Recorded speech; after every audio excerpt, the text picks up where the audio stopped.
Good evening, ladies and gentlemen. Welcome to NOLA Theater Talk, part of the NOLA Theater Folk Facebook group. And again, we want to thank you for being here. My name is Alan Smason. I basically started the NOLA Theater Folk Facebook group some months ago during this pandemic year as a way of reaching out to the New Orleans theater community, setting up a group that could support them, that could inform them, and also perhaps do what we can to reach out to all the disparate groups within the New Orleans theater community. We are seen on, as I mentioned, the NOLA Theater Folk Facebook group, the theatercriticism.com Facebook page, as well as the YouTube channel that I have under my own name, or you can look at it under the Music Lovers 169 group. Tonight, we have a very special guest, and unlike most of the times when I've had an opportunity to check things out, we're playing it a little close to the vest tonight because I have not been able to check out the microphone or the camera of our guest. So I'm going to just bring her into the room and hope and pray that that you see our little logo there from Junebug Productions, and that you can see that we are going to be speaking to the executive director of Junebug Productions, none other than Stephanie McKee Anderson.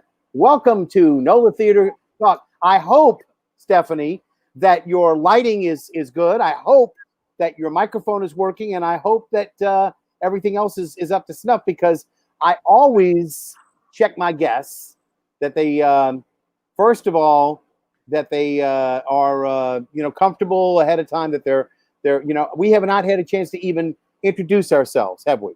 This is true. So I am sorry that either you're very busy or something was going on today, because I've been feverishly, emailing and texting and saying, well, not before noon and then after 4. And as we got closer and closer to the show, I honestly, I was a little bit concerned, because I was thinking, first off, is something wrong? Were you in an accident? It's like what a parent goes through. Where's my child at night? I don't know. So again, and not that you were my child or my responsibility, but I always feel like the guests should be made, to feel welcome. Part of what I try to do is have an air of professionalism. I wear a tie. I'm respectful for all the guests, etc. And like I say, I'm not holding everybody to those standards, but I just really want this to be an easy show for everybody to feel like I'm doing all the heavy lifting and they don't have to do anything. So your microphone is working perfectly, and so you don't have to worry about anything. We can get into it now. I wish that we did have a little time to talk about some of the talking points we were going to discuss ahead of time. So, we're going to kind of wing it as we go, but hopefully there'll be some people out there who will pose some questions. I want to let everybody know that if you go to StreamYard.com, I'm going to put it out on there for you. If you go to https://StreamYard.com and then put a slash and then Facebook, that will allow you to post your I believe it goes there like that. Yes.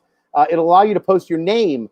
Oftentimes, Facebook, the groups that we're in, etc., will not allow you to put your name because it comes up as a Facebook user. So anybody has a question or a comment tonight, please. We have some very serious issues to talk about. And one of the reasons I brought Stephanie on was, Stephanie, about a month or so before the election, you were very energized. You were getting the vote out. You were working on getting women engaged, and of course the non-registered members of the Black population to register so that they could vote in this epic long election process that we still are in the midst of. So I was so impressed with all of your efforts, because after all, you are a theater company, but also after all, you are a theater company that follows in the footsteps of Free Southern Theater and John O'Neill. So, therefore, you've got a tradition to uphold. And, it's important for you as the new executive director following, in those illustrious footsteps to lead the charge. So, first off, how long have you been in your role now as the executive director? It's coming up on 10 years now.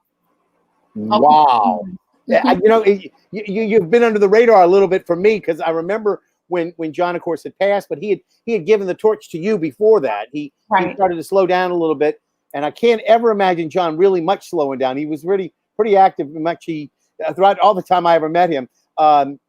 I'll tell you how far back I go with John. I used to be over at Snug Harbor on Sunday nights.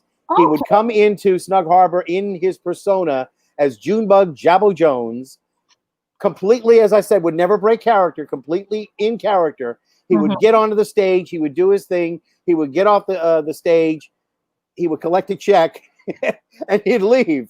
But it was just amazing because he never broke character. He never, kind of chewed the fat with people, whatever. He was completely immersed in the character. And, a lot of people had never been exposed to. I never knew who he was at first. And I was just so overwhelmed with his fantastic abilities as an actor. And I know as a director as well, but because he obviously was directing himself in that particular endeavor. Let me ask you, 10 years, were you from New Orleans originally? I was born in Picayune, Mississippi, but I have been here in New Orleans since the first grade.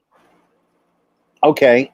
And again, I guess you got to know the New Orleans climate and the theater scene growing up. Did you go to any schools where you learned theater or what? So my background is, interestingly enough, my background is actually dance. My first language is dance. And so I come to this work via, I like to say that we are in the second generation of partnership through a dance company called Urban Bushwomen. Oh, yes.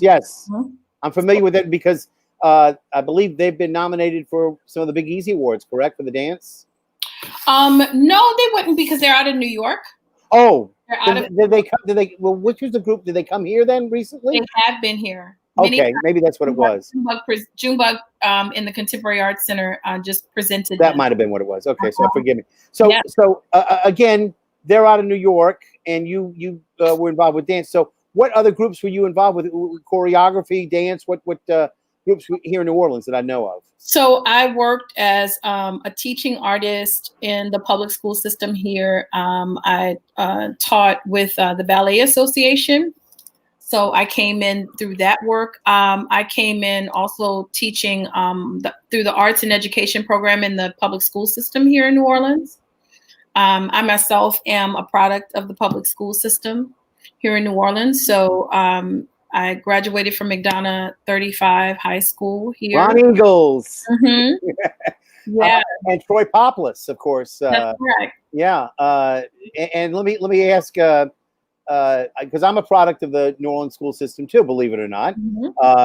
I did start my first 3 years as a marching soldier at Rugby Academy, but I was over at the Lusher Elementary School, then over at McMain, and then over at Fort Chase. So my career was mostly in the New Orleans public system as well.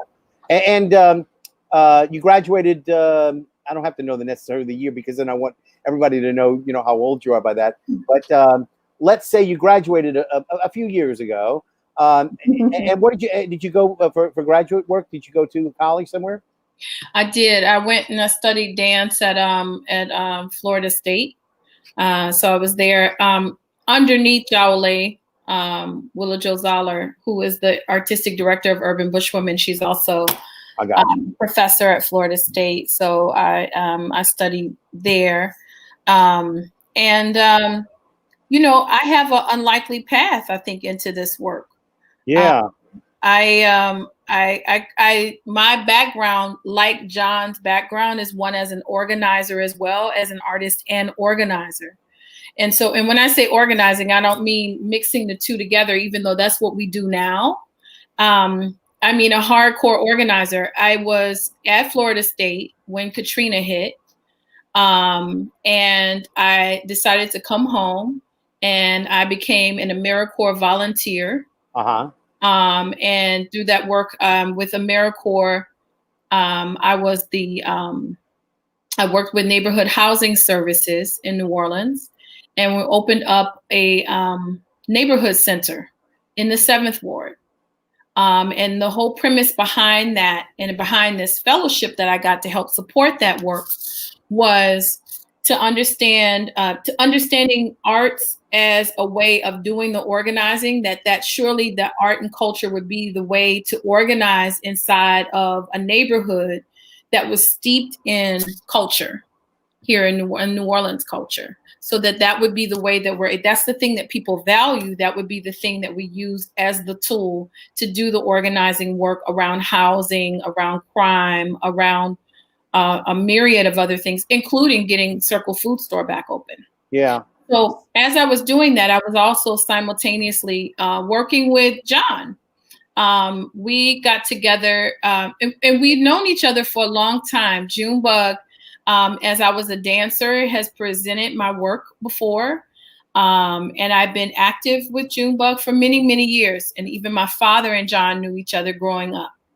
I mean, so, being here in New Orleans, I didn't find that out until I was an adult that they actually knew each other. So I come to this work with that background, but also in continuing to kind of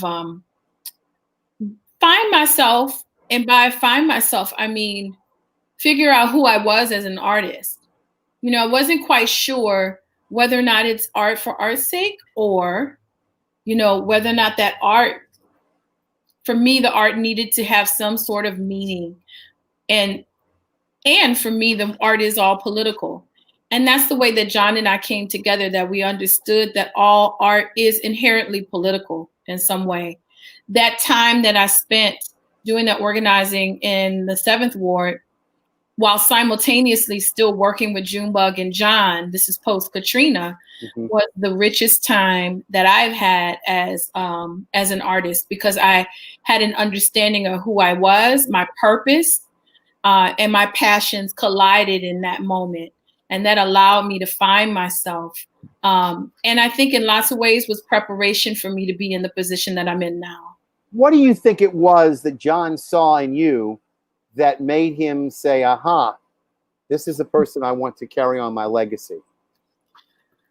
I asked myself that many times. I think that we had a really beautiful working relationship. There was, it was almost like we could finish each other's sentences as we were sitting and talking. And one of the richest times that I remember is working with him on this project called the Homecoming Project, which still continues on. That was the first Homecoming Project was with John. It was his brainchild. And we continue that work of the Homecoming Project to this day. That was a very fertile time for me, and us getting to know each other as artists and as collaborators. And it was something like we were just on the same page with regards to our politics, with regards to how we love this city and what we wanted our art to mean.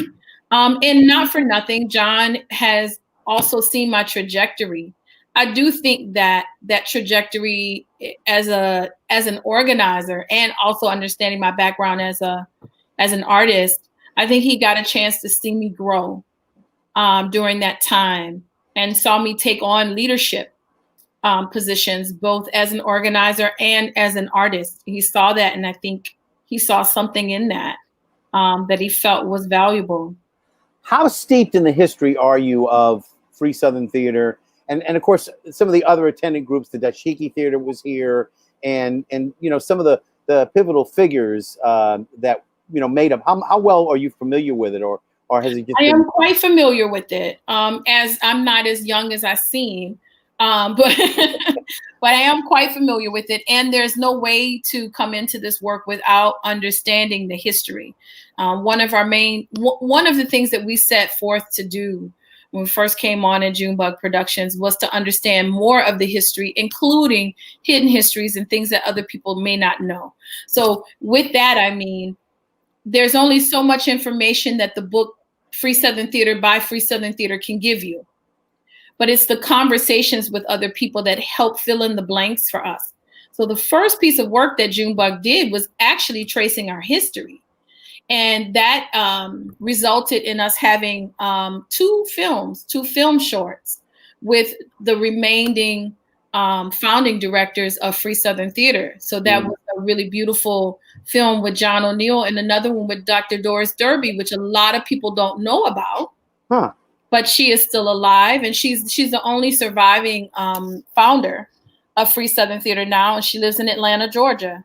Didn't some of the original founders actually emanate from North Carolina before they came to New Orleans? Wasn't there a group that came in? The people that I know that were responsible for the origin of Free Southern Theater were Gilbert Moses, Okay, Doris Derby, and John O'Neill. And they came to that work because John O'Neill and Doris Derby were field secretaries with the Student Nonviolent Coordinating Committee in Mississippi. They were in Jackson, Mississippi. Jackson, okay. Gilbert Moses was a writer. So he was doing also, they were young activists during that time. And they were trying to figure out what were some other ways. They got to having a conversation around people's background. So Dr. Dorby had an artist. She's a very talented photographer. She was a dancer. She was an artist. You had Gilbert Moses, who was a writer, and you had John, who was also a writer and a theater artist and trained in that. And they got to talking, the three of them together. And they said, well, why don't we create a theater? And let's call it a Free Southern Theater, because there were so many freedom movements happening in that time. This is 1963 in Jackson, Mississippi. And so many freedom movements were happening. So the three of, and actually it's Doris Derby, Dr. Derby is the one who coined the name Free Southern Theater. Why don't we make a Free Southern Theater? It's possible that maybe they were doing outreach on some of the campuses like North Carolina. And that's maybe where I saw it, That part is true. They had a lot of outreach that they did in a lot of at a lot of universities in the South. They did a tour of the South. And so, but the place that was the incubator for a lot of the work was in Jackson, Mississippi at Tougaloo College. Okay. But they did do Free Southern Theater as an ensemble, toured a bunch of universities in North Carolina, Tuskegee Tuskegee Institute. They were there in Tuskegee. They were also in, I think, Savannah State, if I'm not mistaken. There were a number of places in the South that they went. So they organized really in the midst of the civil rights movement, really got underway. And I don't know why, and maybe you have some musings as to why, after the Civil Rights Act was passed, after people started to move into society and move upwardly, why was it that the theaters seemed to fall by the wayside? With the Shiki Theater, Free Southern Theater, was it a matter of the personnel was not coming in to supplant the original founders? Well, I'm not sure that it was that. I'm not sure that it was just that. Let's just let it go. More than people reinvented themselves and reinvented the work. I think one of the beauties and the genius of Black art is that it is able to reinvent itself in various ways to address what's happening in the time. And so I can speak directly to Free Southern Theater and Junebug and its origin, because this has been a conversation I've had with John many times, was that part of it was, as a lot of organizers believe in this, if an organization has outlived its purpose, then it's time for us to really take a critical look at that. Mm-hmm. John decided it had done the work that Free Southern Theater set out to do, but that the times were clearly showing other movements looming, and that those other movements would need their own way of expressing themselves. And so he felt like the right thing to do was to close the doors of Free Southern Theater. And that is how Junebug then opened their door. Right. So now Junebug was one of the companies. Tommy Myrick, of course, who was inspired by some of her working as well. Voices in the Dark, which I was a member of that ensemble, Voices in the Dark with Tommy. And again, congratulations again to Tommy for her wonderful Lifetime Achievement Award for the beginning. Oh, that was a long time coming. Yeah, well, obviously so. And again, the whole idea being, though, that a lot of the companies that had existed, we don't have that many now. Anthony Bean, of course, had been working uptown. I mentioned Tommy. And of course, in more recent times, really in the last little over a year period, we had No Dream Deferred that started up. Lauren Turner started up that company as well. So, we've had a few, but it just seems like there hasn't been a plethora of a lot of companies dealing with the Black experience or dealing with Black artists in the fashion that we would come to expect that tradition exists. So you know, it's one of those things that yes, Le Petit and Southern Rep have been doing a lot of shows dealing with issues that are of prime importance to the Black community. I mean, I'll give you a good example was the Mother Courage that they did that was done at Southern Rep. And of course, Tommy got the Big Easy Award for doing August Wilson's Fences not that long ago. But, you know, the point is that there's just seems like there's not as many companies and probably a city of this size should have. I reflect on that. You know, not for nothing, it is very difficult. Ooh, forgive me. Sorry. Go ahead. Okay. It's very difficult in these current times. Like we live in a completely different time. You know, it's very difficult to continue a company, a nonprofit of any type in today's, you know, by today's standards. It's very difficult.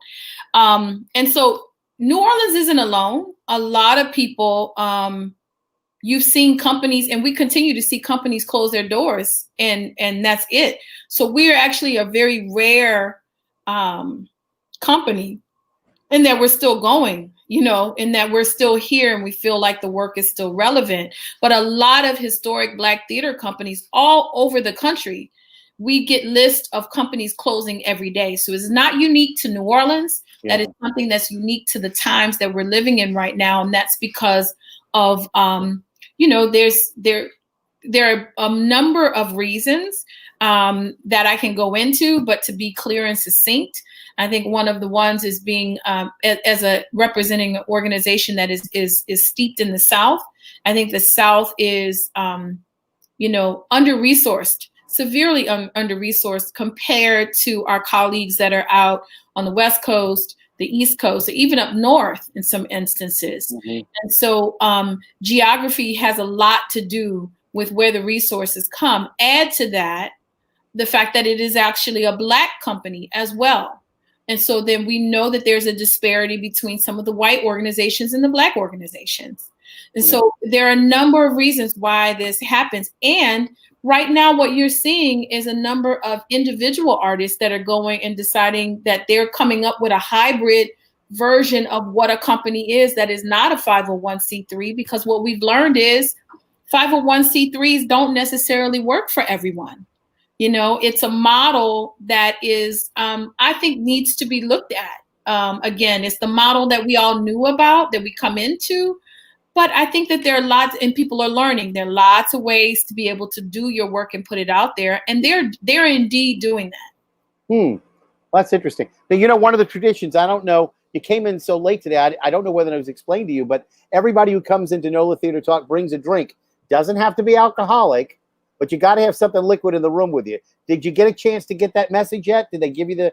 I didn't get that message, but I can get my husband right on that. That's not a problem. Get him on it, because we have to have something. I do that as an icebreaker, but also I'd like to get some people who might, you know, want to have a little libation or something like that, want to relax. This is supposed to be a relaxing conversation between two people, or sometimes more than two. And so get your husband on that now. Yeah. I'm going to go ahead and mute your mic, so I won't know what it is. I want to be surprised. So, all right.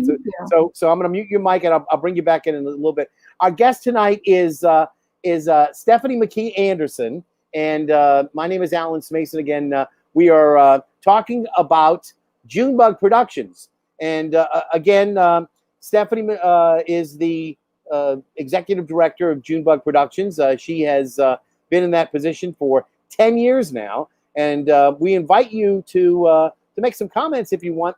One of the other reasons that I actually wanted to bring Stephanie into the conversation is, as we all know, our nation has been beset with a lot of questions dealing with the Black Lives Matter movement.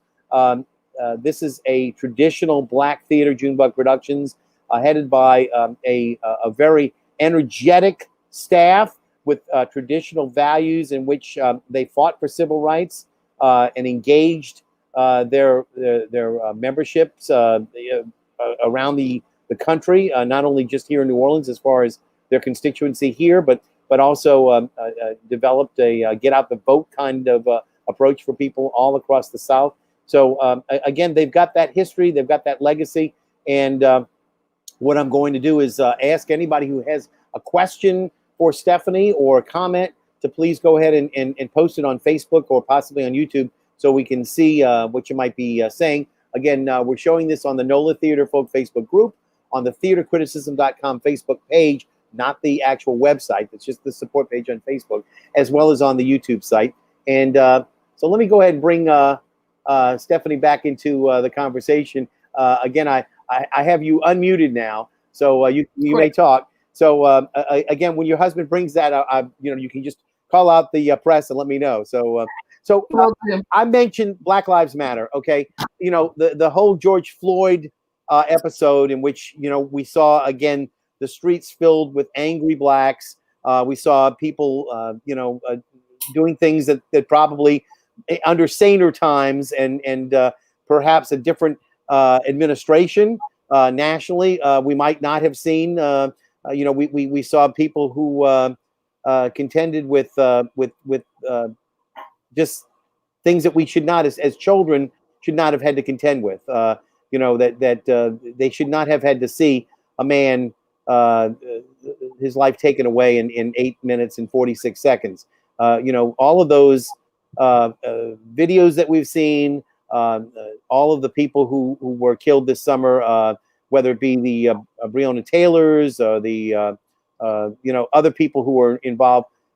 We've seen this. I mean, I remember back in '92, they had the riots in Los Angeles, and Rodney King. I mean, it seems like we keep repeating it. Now, the good news about Rodney King, of course, that he was beaten, if you will, if that's good news, but at least he wasn't put to death, by execution of police. So, these are troubling times, but it seems like they continue unabated. And I think that one of the things that I've noticed is that it seems like the straw has finally broken the camel's back, that more and more people are now dedicated, and not just angry black people. They're angry white people out there in the streets, marching toe to toe with everyone, saying this is not the America that I grew up under or that I want to live under. And so I understand.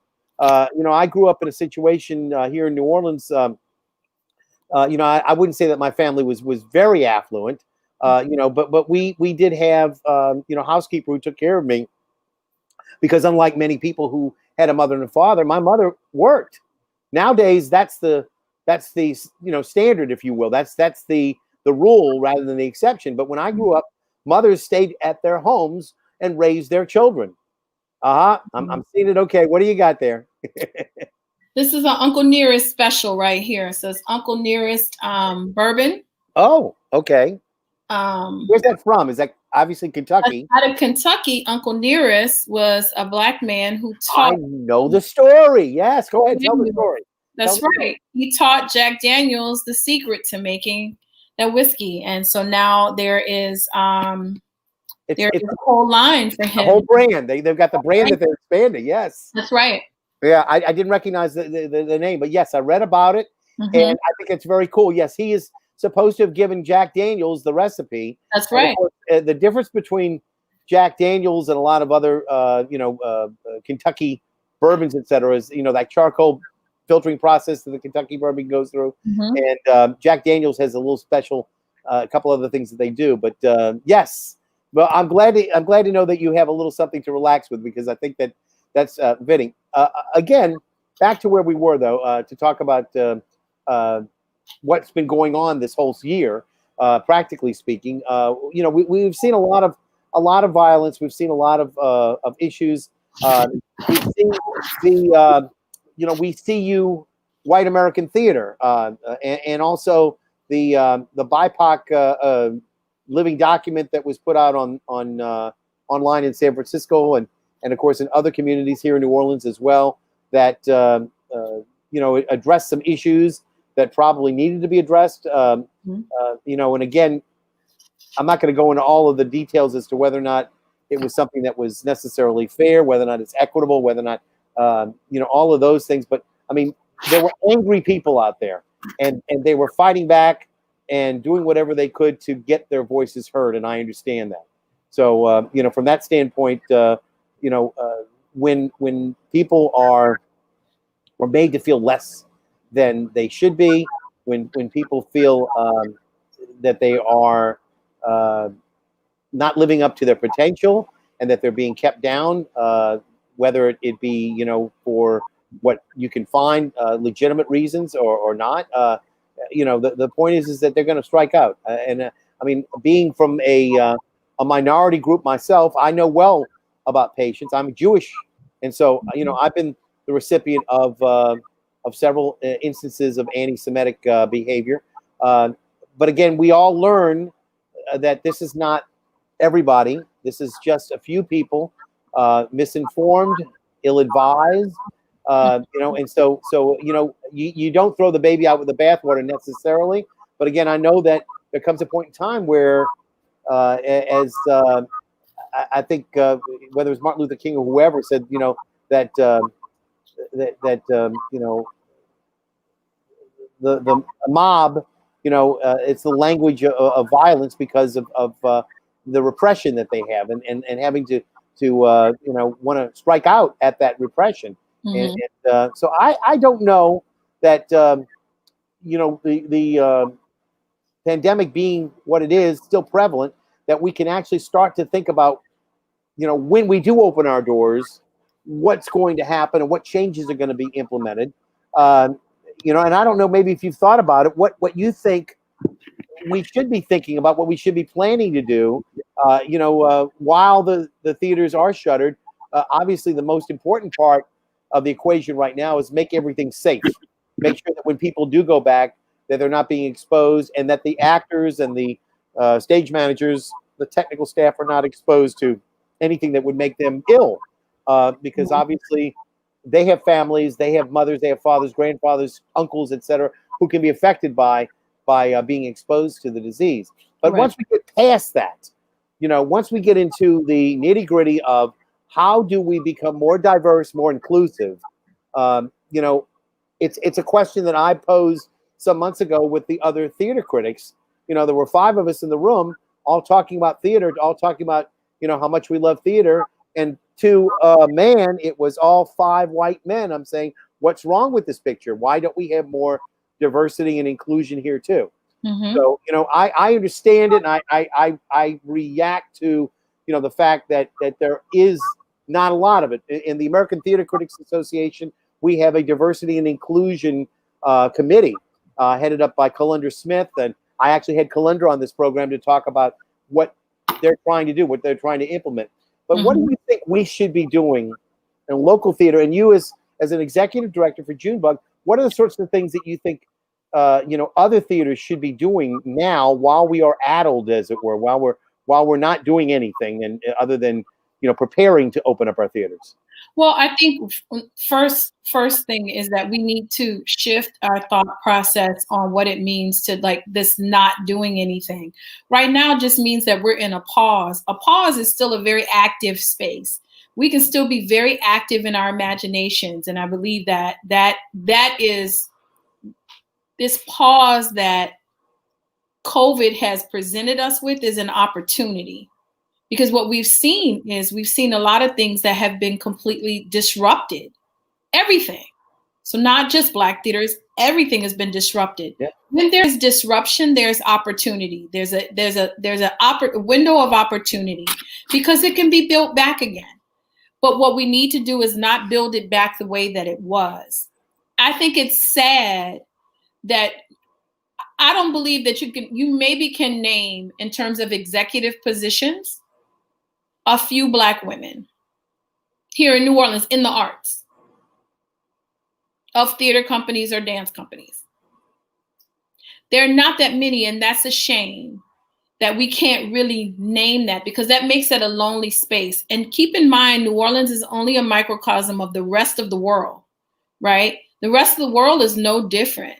When I get ready to go to Association for Performing Arts Professionals, it is the same thing.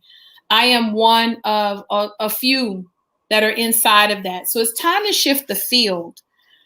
What I've seen time and time again is that we have this default of hiring people to come in and to give their brilliance towards something, but to not turn around and look at that as a leadership position. When we're looking at these, and I believe that this is a big hole that exists, I think, in this field in general. Individual artists are the ones who really make up our ability to be able to do our work.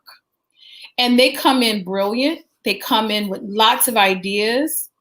And we have not set up a container that really fully supports them in a way that moves the needle, that they are not vulnerable to these economic impacts that we're seeing right now. It's just like gig workers right now, and that's not okay. So for myself, I'm sitting down and thinking about how does that shift? And I can't tell you that I have the answers, but I can tell you I'm actively thinking about that and actively working towards really making a difference for those artists. And to that end, I'm also actively bringing other Black women into leadership. Yeah. That's very important. And that's a space that, not for nothing, since I've been here at Junebug in that 10 years, surprise, surprise, of the funders, it's been women of color that have fully supported the work of Junebug. Right. So there's a way in that in which that's an opportunity that can grow. This is one of the things that I keep musing about, and I keep thinking about some of the traditional theaters like Southern Rep, like JPAS, like Rivertown. One of the things that and maybe not Rivertown because that's really not run by a board as much as a for-profit organization. So, but JPAS has a board. Southern Rep has a board. Even the NOLA project has a board. Le Petit has a board. Why is it that we don't have more people on the board who represent that diversity? It seems to me that you see, some of the organizations, the Tennessee Williams New Orleans Literary Festival, for instance, there are a lot of people who are on the board who have love for Tennessee Williams, but you don't see as much diversity on that board as there could possibly be, given the fact that New Orleans has, more than 60% population that's Black. That's correct. So my feeling is that if you get more people, now of course, what does that mean when they're on the board? You yourself said it. They have to also step up financially, probably, to help or raise money for that board in such a way that maybe it won't be their own money, but that they're tapping some of their friends, et cetera, to help support that endeavor. But I also want to trouble the waters of what it means to also be on the board, what it means to be a Black person on the board. We cannot, and I think that usually what I find is it's a setup that they want somebody Black on the board and that there's one person invited to be the Black person that's there on that board. And that is a setup because there's no way strategically, I would never do that. Right. Strategically, one, I need to know that organization is committed to having more representation on that. And I would know that by the invitations to the board that it puts out. I will know that by the way that it engages community. I would know that by its programmatic offerings. Void of that, there's nothing that I see a reflection of myself that I feel like my time and talents would be honored inside of that space. Everybody has to make that decision for themselves. Yeah. I just recently was approached about a board position. And my first question is, what does your board currently look like? Because, that's a setup for us to be on the board and be in isolation again, much in the way that I've laid out the isolation of being in a leadership position. And we can't continue to keep doing and defaulting to that as a structure. So again, there has to be a meaningful group of invitations extended from a board, not just a one token, if you will, position offered. Correct. Or maybe one man, one woman, and then you've got a board filled with 13, 14 other people, who are not people of color, and they're continuing to operate standard, as usual, right? Standard operating procedure. That's right. Correct. And let's also trouble the waters a little bit more with regards to what these corporate board structures look like. Corporate board structures are set up so that people can come in and just give money. I call that a transactional board. A transactional board, all I need to do is come in and write a check. But if we're looking at real change, if we're looking at our humanity, our individual and collective humanity, that corporate structure of a board and transactional structure is not going to give us what it is that we need in order to really make transformation. It's not. And so we got to then look at, I do believe in 100% giving board. Let me say that. Right. I believe in 100% giving, and I believe in 100% getting as well. I think that that is what it is that you sign up for. I don't believe in telling somebody this is the amount that you're responsible for bringing in. I believe in asking somebody what is their commitment, letting them name it, and having them honor the commitment that they made to us. Now, right. That is a different type of structure, and I recognize that, and it doesn't work for everyone. But for me, in order for that to change, because you're going to need a lot of people that are there, and some folks are cash strapped. What would it mean to have an artist on that board, right? That would be beautiful, because there's information that an artist has that is so unique to being an artist. Yeah. But an artist is going to be cash strapped. They can't come in and write those checks in that way. You know, so we limit ourselves when we go to that as one structure. So what are you doing now in terms of, you said you're not really doing nothing. You're still, in engaged as much as you can be. But what are the things that you're doing now to plan for the season that will be once the doors open, once everything's given the go ahead? What are you planning to do in the coming year?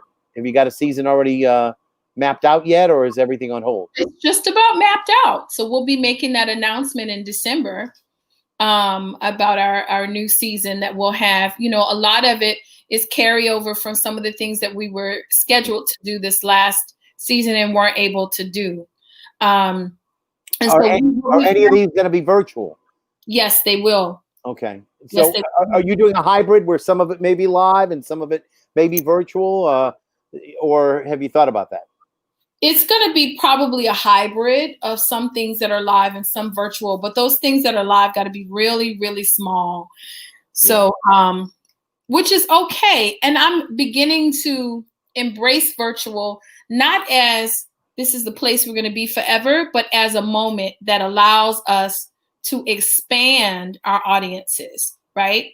So it's not bad. It's just that it's yet another way that we will learn how to expand our audiences and how to engage with folks outside of the city of New Orleans, to bring them and give them a little taste of New Orleans in that way. So we will have a 40-year anniversary gala, because Junebug is 40 years old. Wow, I didn't realize it was that. Yeah, that's fantastic. Mm-hmm. So that was a 40-year gala, online gala. Online, yeah, okay. I'm excited about. We are actually going to be dedicating the next year's season to Black Women Dreaming.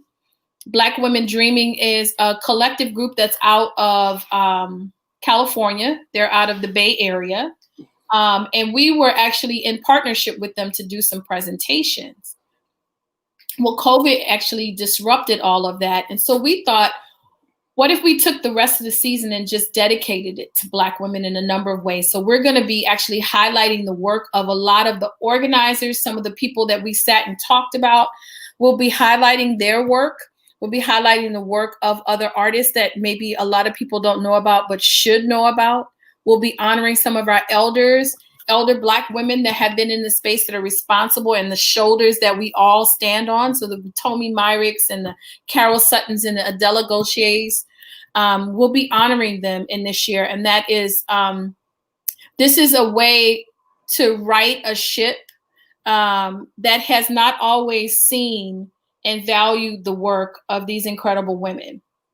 This becomes a way for us to love on each other and really support them in this year. And I'm very excited about that. And by the way, I'm glad you brought up Carol, because I was actually talking with her before her surgery in the summertime that she underwent. And then, of course, keeping contact with her. And she's now getting the point where she's starting to feel a little bit better. She will be our guest coming up sometime soon.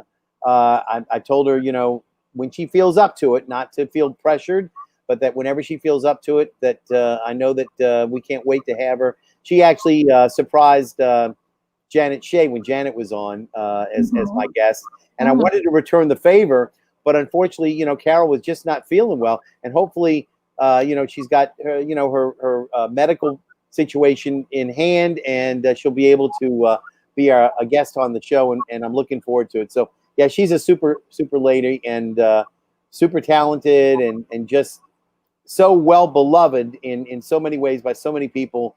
You don't have to go too far to find people who are big fans of Carol, and she's been doing her thing for a long time. I don't want to make her seem old, because that's not my intention, but she's been doing it for a long time, and really been able to reach out and touch so many people, and we are so grateful for her. And again, the same thing with Adela. She's had some health issues as well. I was glad to have her on with the Dashiki Divas, as they call them. I don't know if you got a chance. Did you get a chance to see that show at all, or know about it? I didn't have a chance to see it, but I'm looking forward to it. Well, it was on earlier, so you just have to go back and check out some of the earlier shows that we've had on either the theatercriticism.com or Facebook page that we've got for YouTube.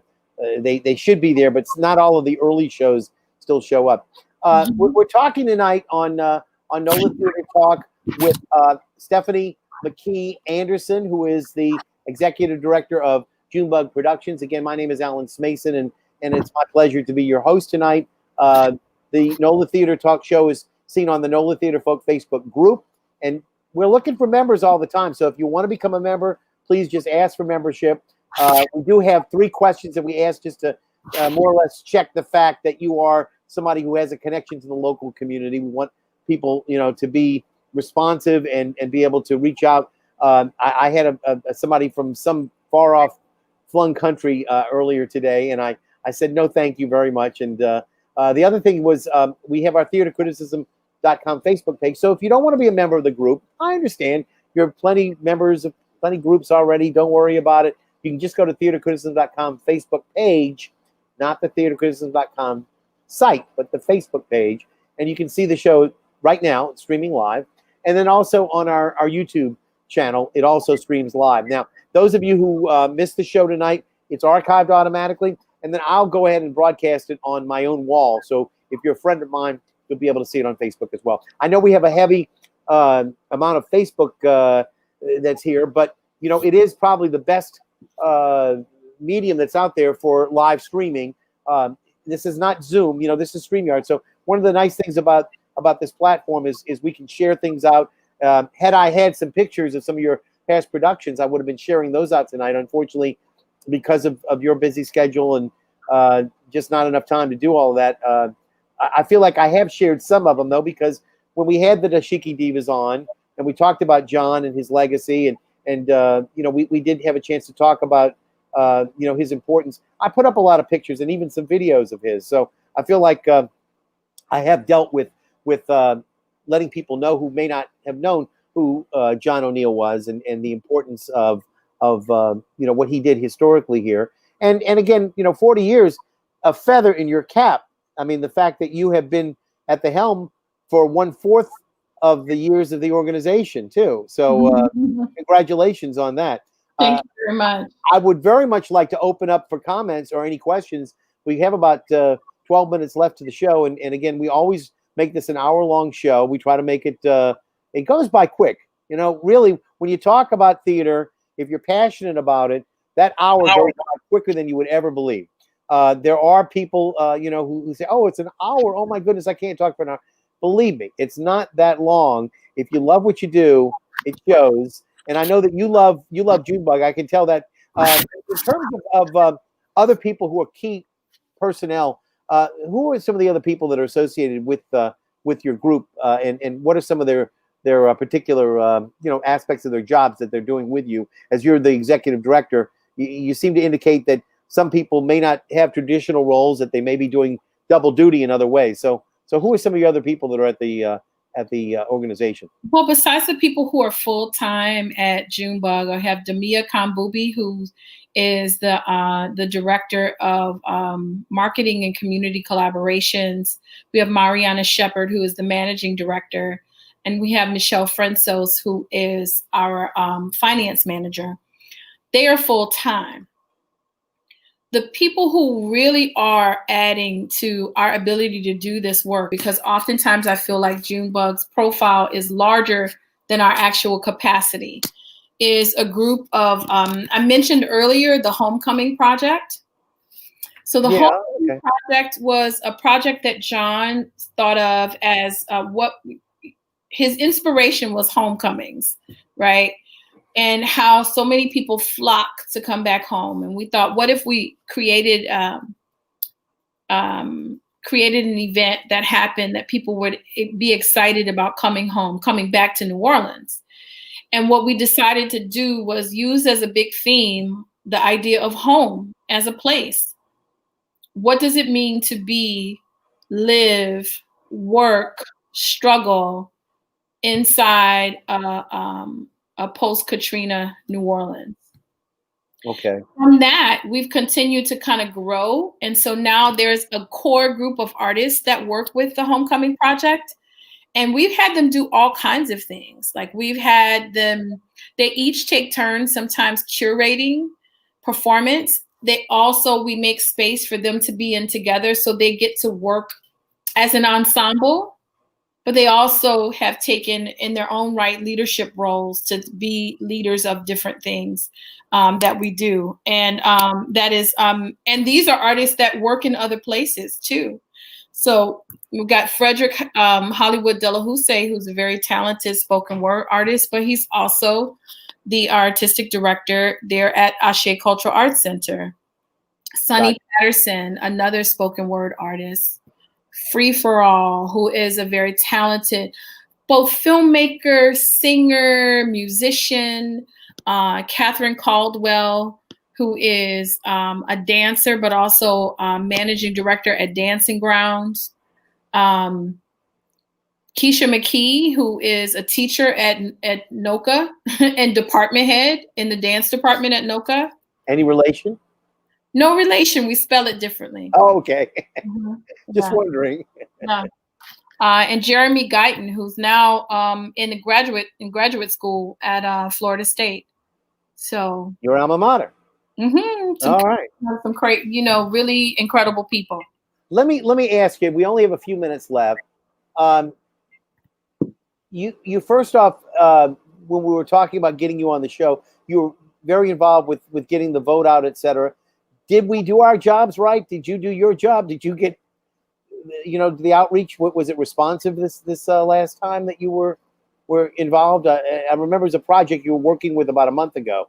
Is a number of women. I can't take credit for that. We were just highlighting that work and the importance of the work that these women are doing, organizing behind the scenes, nonpartisan approaches towards voter registration, voter education, so on and so forth. And they have been doing I think they did an incredible job.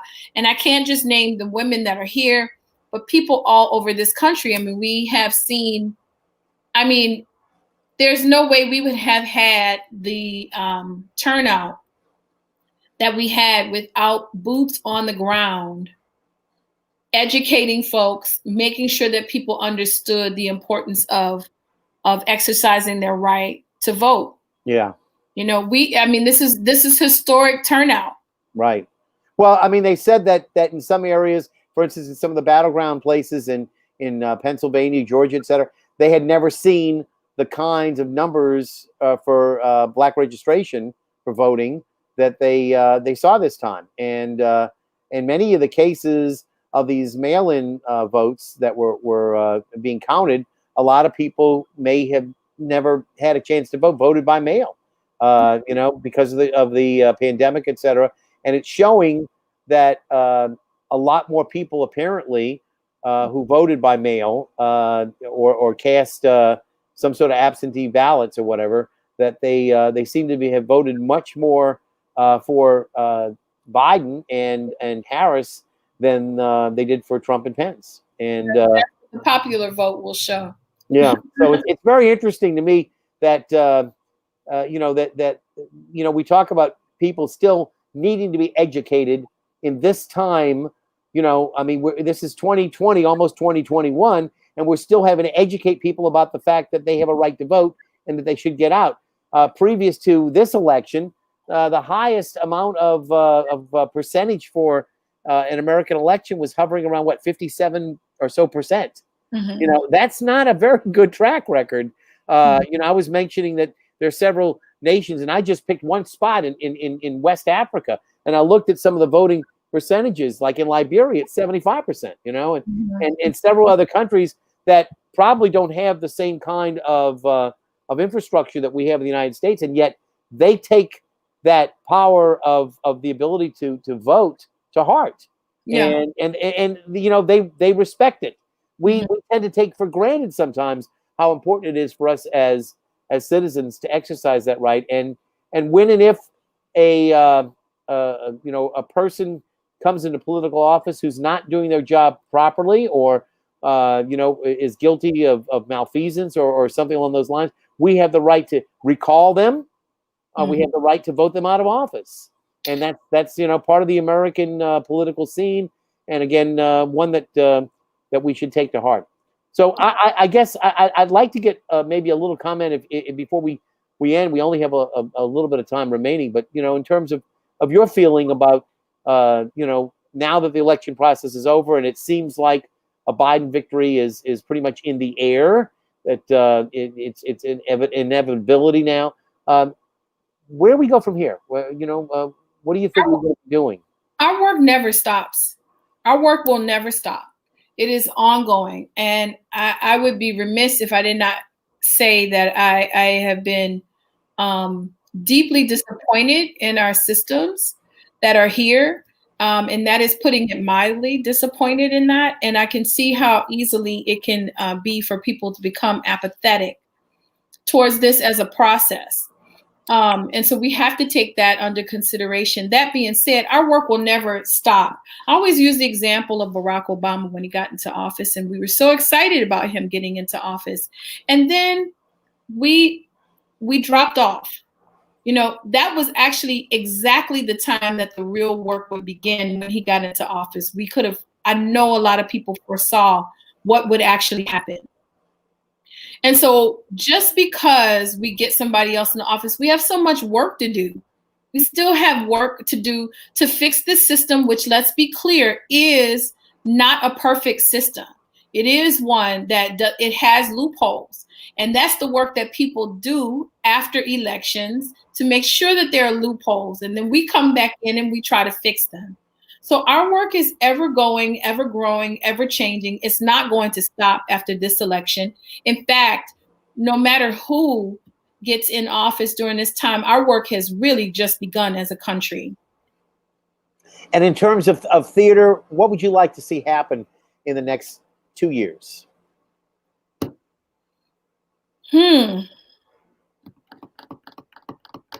I'd like to see us close the gap of being under-resourced in the South. I'd like to see that gap closed. I'd like to see us keep more of our talent here in New Orleans, which means that our city and other folks are going to have to step up in order to retain our talent pool. A lot of people leave New Orleans because there are not enough opportunities here. Right. Well, we're the best and our brightest. Yeah. Sometimes they have to leave New Orleans, like Harry Connick Jr., you know, to make money in order to be able to afford to live here in New Orleans, because they're so underpaid here locally. And maybe it's not as bad as it used to be, but I remember Milton Baptiste, who was part of the Harold Dejan's Olympia Brass Band. They would have to tour in Europe in the summertime when they'd make gobs of money, because the rest of the year they couldn't make any money here locally because nobody would want to pay them for their talent.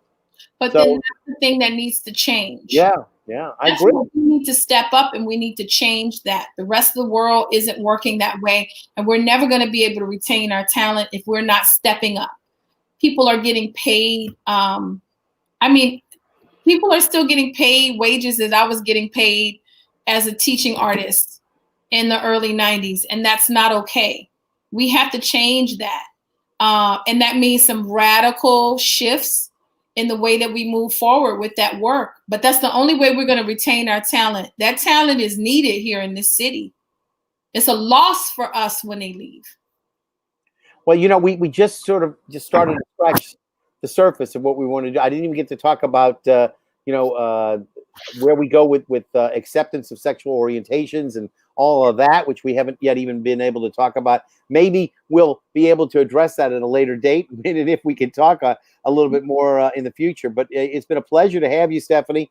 Thank you so much for being here tonight. Again, our guest has been Stephanie McKee Anderson, the executive director of Junebug Productions. Again, anybody who wants to see what's going on with Junebug, they have a beautiful website. What is it? JunebugProductions.com? .org. Okay, JunebugProductions.org. And again, anybody who needs to know any more information, please feel free to reach out to me and I'll get you in contact. Again, thank you to Makala Blake for setting all this up. Again, my pleasure to be with you tonight. And again, I want to ask you to stick around for just a little bit as I close out the show. We're going to ask everybody to join us next Monday. We're going to have AJ Allegra on talking about the pod plays that the NOLA project is doing. First time we're going to have him back. And then a week from Monday on, I'm trying to remember what date that is. I think it's the 16th. We're going to have people from Cyber Escape Live, which is, we'll talk about that later, but it's going to be a group that is theater people who do these escape rooms, and it's all done virtually. So stick around, Stephanie, just for a little bit so I can give you a big thank you. Again, my name is Alan Smason. This has been NOLA Theater Talk. We appreciate your being with us tonight. And ladies and gentlemen, thank you for being with me tonight. And I will see you at the theater.